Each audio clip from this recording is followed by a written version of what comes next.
नागपूर महानगरपालिका निवडणुकीत काँग्रेसचाच विजय होईल असा दावा माजी काँग्रेस प्रदेशाध्यक्ष नाना पटोले यांनी केला आहे।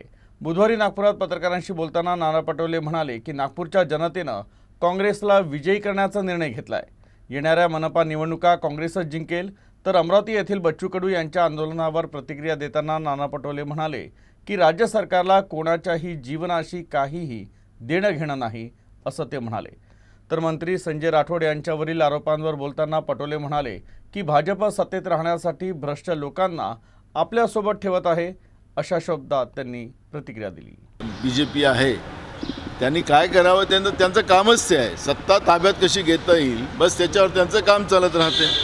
प्रधानमंत्री असो की त्यांचं खालचा कार्यकर्ता असो त्यांचं कामच तेवढं आहे। त्यामुळे सत्ता घेऊनही लोकांसाठी नाही, सत्ता सत्तेसाठी आणि पैसा कमवणं आणि त्याच्यावरून पुन्हा सत्ता कमवणं असा यांचा धंदा आहे। त्याच्यामुळे पण नागपूरमध्ये महानगरपालिका यावेळेस काँग्रेसचाच तिरंगा त्या ठिकाणी फडकेल अशा पद्धतीची मानसिकता जनतेची आहे आणि त्या पद्धतीचं काँग्रेसचं कामसुद्धा सुरू आहे। राज्यातली सरकार असेल या केंद्रातली सरकार असेल याला ना शेतकऱ्याचं घेणं देणं आहे ना तरुणांचं घेणं देणं आहे आणि राज्य विकून हे राज्यच बरबाद करायचं धोरण या सरकारचं आहे।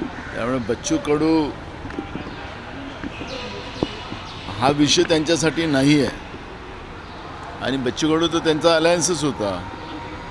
पण बच्चू कडू अलायन्स असताना सुद्धा त्याच्यावर सरकार कुठल्या निर्णयावर जात नसेल तर महाराष्ट्रातली या सरकारची जी मानसिकता आहे ती त्याच्यातून स्पष्ट होते आहे। बघा ते संजय राठोड हवेविषयी वाटत नाही, भाजपला सत्ता हवेविषयी आहे।